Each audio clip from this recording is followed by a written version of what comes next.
خلیفۃ فی المال والأہل اللہم انا نعوذ بک من وعثاء السفر وکآبۃ المنظر وسوء المنقلب اللہم ہون علینا سفرنا ھذا واطو عنا بعدہ اللہم انا نسألک فی سفرنا ھذا البر والتقوى ومن العمل ما ترضى اللهم صل على محمد وعلى آل محمد كما صليت على إبراهيم وعلى آل إبراهيم إنك حميد مجيد اللهم بارك على محمد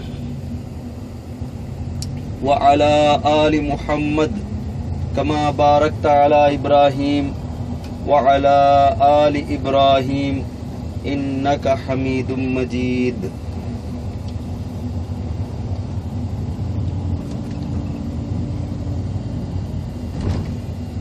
ہر ساتھی اپنے بازو والے ساتھی کو دیکھ کر مسکرا لے، اس سے آپس کی رنجش بھی دور ہو جائے گی اور انشاءاللہ سفر کی تکان بھی دور ہو جائے گی۔ ہلکے سے مسکرائیے، زیادہ مسکرانا غیر صحت کی علامت ہے۔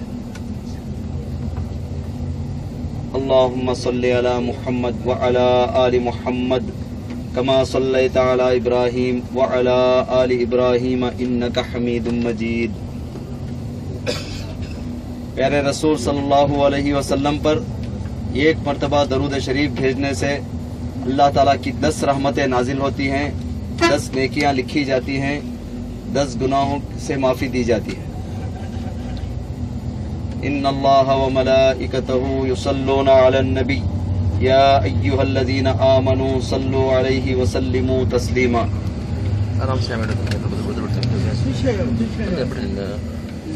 خالق کائنات اپنی مخلوق کے ساتھ ایک عبادت میں ضرور شامل ہوتے ہیں۔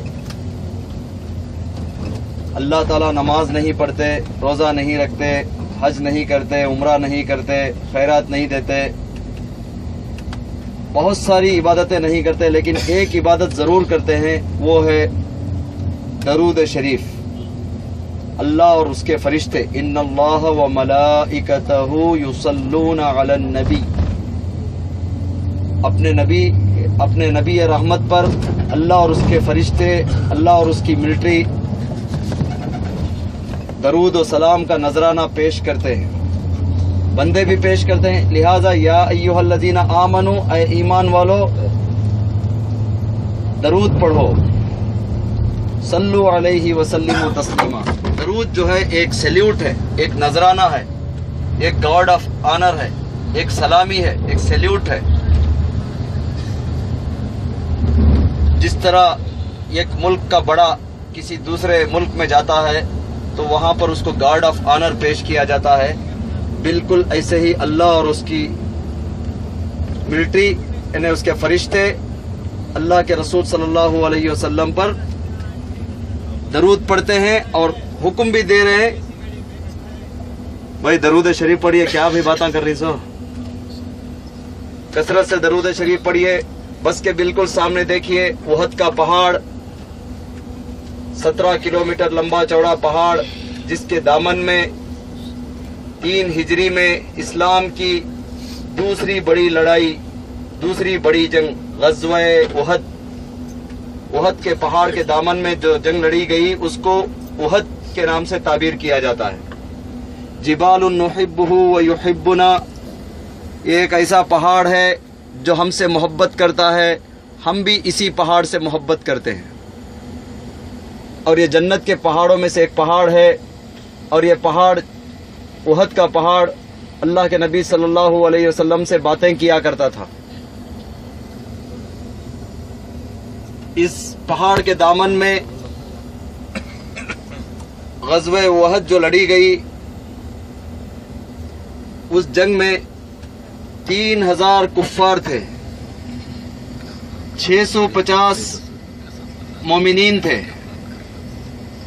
اللہ کے نبی صلی اللہ علیہ وسلم نے 50 افراد کو جو بہت ہی طاقتور بہت ہی قوی تھے، بہادر تھے.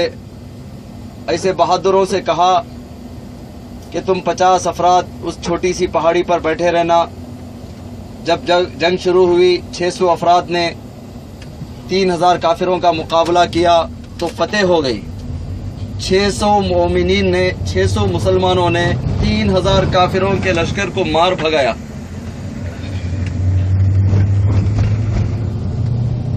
جو 50 افراد اوپر پہاڑی کے اوپر بیٹھے ہوئے تھے ان میں سے بعض سے ایک غلطی سرزد ہو گئی. اللہ کے نبی صلی اللہ علیہ وسلم نے ان سے فرمایا تھا کہ ہمیں جنگ میں فتح ہو یا ناکامی ہو، کامیابی ہو یا ناکامیابی ہو، ہر حال میں تم کو اسی پہاڑی کے اوپر بیٹھے رہنا.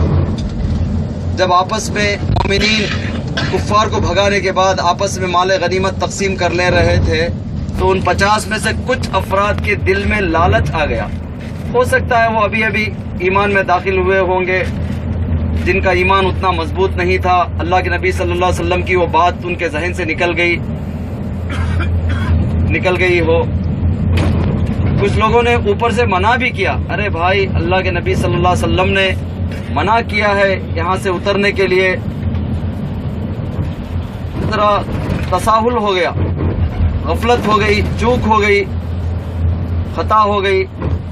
اس خطا کی سزا یہ ملی کہ جیتی ہوئی جنگ ہار میں بدل گئی. خالد بن ولید دیکھیے بس کے بالکل سیدھے طرف دیکھیے احد کا پہاڑ، اس کے دامن میں ایک چھوٹی سی پہاڑی پر بہت سارے لوگ چڑھے ہوئے نظر آئیں گے آپ کو. ابھی لیفٹ ٹرن لے گی تو نظر آئے گی. دیکھیے یہ جو پہاڑی ہے جبل رومات،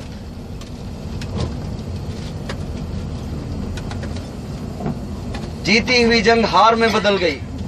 اللہم صلی علی محمد وعلی آل محمد کما صلیت علی ابراہیم وعلی آل ابراہیم انک حمید مجید.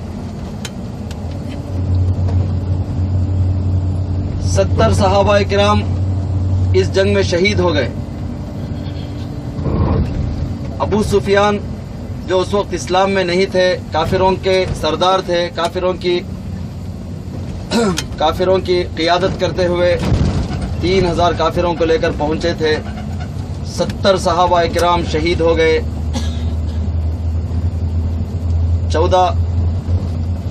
70 صحابہ کرام جو شہید ہو گئے اس میں سید الشہداء، شہیدوں کے سردار حضرت حمزہ بن عبد المطلب رضی اللہ تعالیٰ عنہ. حضرت حمزہ حضور صلی اللہ علیہ وسلم کے سگے چچا، جو آپ کو بہت چاہتے تھے. آپ بھی اپنے چچا سے اسی رغبت سے بہت زیادہ چاہتے تھے. جب آپ کی شہادت کی خبر ملی تو حضرت رسول اللہ صلی اللہ علیہ وسلم بہت ہی نڈھال ہو گئے، بہت ہی آپ روتے روتے آپ کی داڑھی مبارک جو ہے تر ہو گئی. بہت زار و خطار آنسو بہائے. رسول اللہ صلی اللہ علیہ وسلم نے اپنے چچا کی جدائی پر دشمنوں نے 11 ٹکڑے کیے. اسی میدان میں 11 ٹکڑے کیے. آپ نے کبھی کسی جنگ میں کہیں دیکھا ہے یا سنا ہے سوائے سید الشہداء کے کہ 11 ٹکڑے دشمنوں نے کیے؟ آنکھیں الگ کر دی، ناک کاٹ دی، کان نکال دیے، گردن جدا کر دی، کلیجہ نکال کر چبا کر کھا لیا تھا. ایک عورت کے کہنے پر ایک حبشی نے 11 ٹکڑے کیے. وہ حبشی اور وہ عورت ہندہ نامی عورت اور وہ حبشی جس نے حضرت حمزہ کے 11 ٹکڑے کیے تھے، ان دونوں نے فتح مکہ کے دن اسلام قبول کر لیا. تو اللہ کے نبی صلی اللہ علیہ وسلم نے سارے خون معاف کر دیے. رحمت للعالمین کا جو ٹائٹل تھا آپ کا، اس میں بامسمہ آپ نے رحمت للعالمین کا ثبوت پیش کیا. اور ہندا سے کہا اے ہندا تو نے تو اسلام قبول کر لیا ہے، جا میں تجھے معافی دیتا ہوں، لیکن آج کے بعد تو کبھی میری نظروں سے کے سامنے نہیں آنا، تو میرے سامنے آئے گی میرے چچا کی یاد آئے گی، میرے چچا کی یاد ستائے گی۔ اسی جنگ احد میں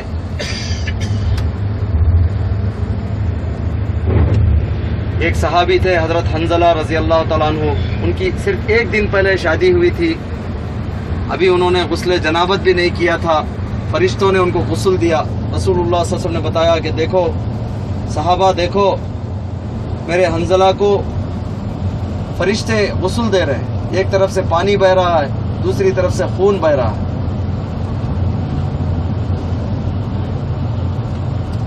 ایک صحابی صبح اسلام میں داخل ہوئے تھے، شام ہوتے ہوتے شہید ہو گئے۔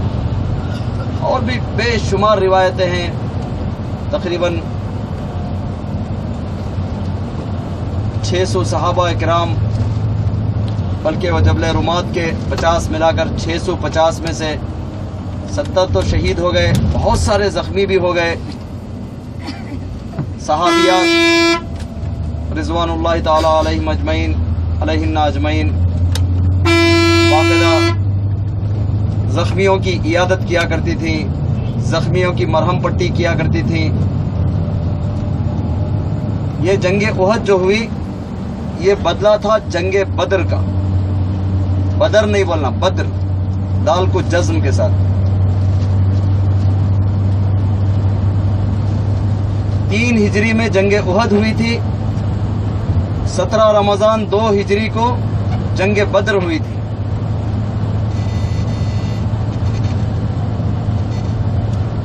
جنگ احد جو مدینے میں لڑی گئی، جنگ احد جو مدینے میں لڑی گئی، اس کا خاتمہ کیسے ہوا، ختم کیسے ہوئی جنگ؟ حضرت مصعب بن عمیر رضی اللہ تعالیٰ عنہ، حضرت رسول اللہ صلی اللہ علیہ وسلم سے آپ کی شباہت ملتی جلتی تھی۔ کافروں نے دیکھا کہ محمد ہمارا جو ٹارگٹ تھا مارے گئے، نعوذ باللہ۔ حضرت مصعب بن عمیر کی میت کو دیکھ کر، ان کی لاش کو دیکھ کر کافروں نے طے کیا کہ ابھی ہمارا مشن پورا ہو گیا، ہمارا ہدف مکمل ہو گیا، لہذا ہمیں واپس چلا جانا چاہیے۔ اس طرح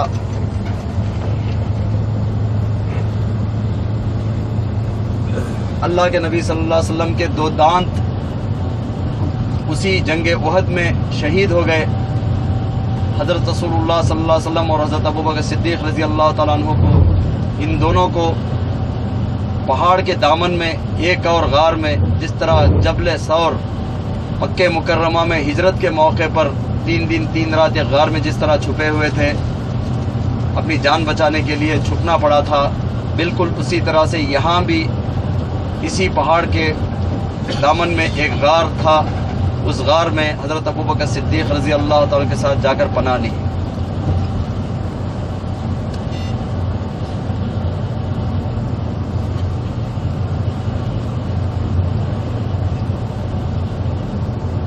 ابھی آپ مدینہ منورہ کے بیچوں بیچ سے مکہ مکرمہ کا پرانا راستہ جو ابھی جدہ کی طرف بھی جاتا ہے، بہت زبردست نیشنل ہائی وے بن گیا ہے، جو مکہ مدینہ کا جو 25 سے 30 سال پرانا جو مین روڈ تھا، اس سے اچھا کہیں بہترین سڑک بنا دی ہے ابھی، بہت زبردست ڈیولپمنٹ آپ دیکھ سکتے ہیں۔ ترقی، سعودی عرب کیسے ترقی کر رہا ہے۔ روڈز کا دخل ہوتا ہے کسی بھی شہروں کے، کسی بھی ملکوں کی ترقی میں، سڑکیں بہت اہمیت رکھتی ہیں۔ امریکہ کے بارے میں مشہور ہے، روڈز میڈ امریکہ، یعنی سڑکوں نے امریکہ کو بنایا۔ تو اسی طرح کسی بھی ملک کی ترقی میں اہم جو کردار ہوتا ہے ترقی کے لیے، وہ سڑکوں کا ہوتا ہے۔ سڑکیں بڑی کشادہ، وسیع و عریض ہوں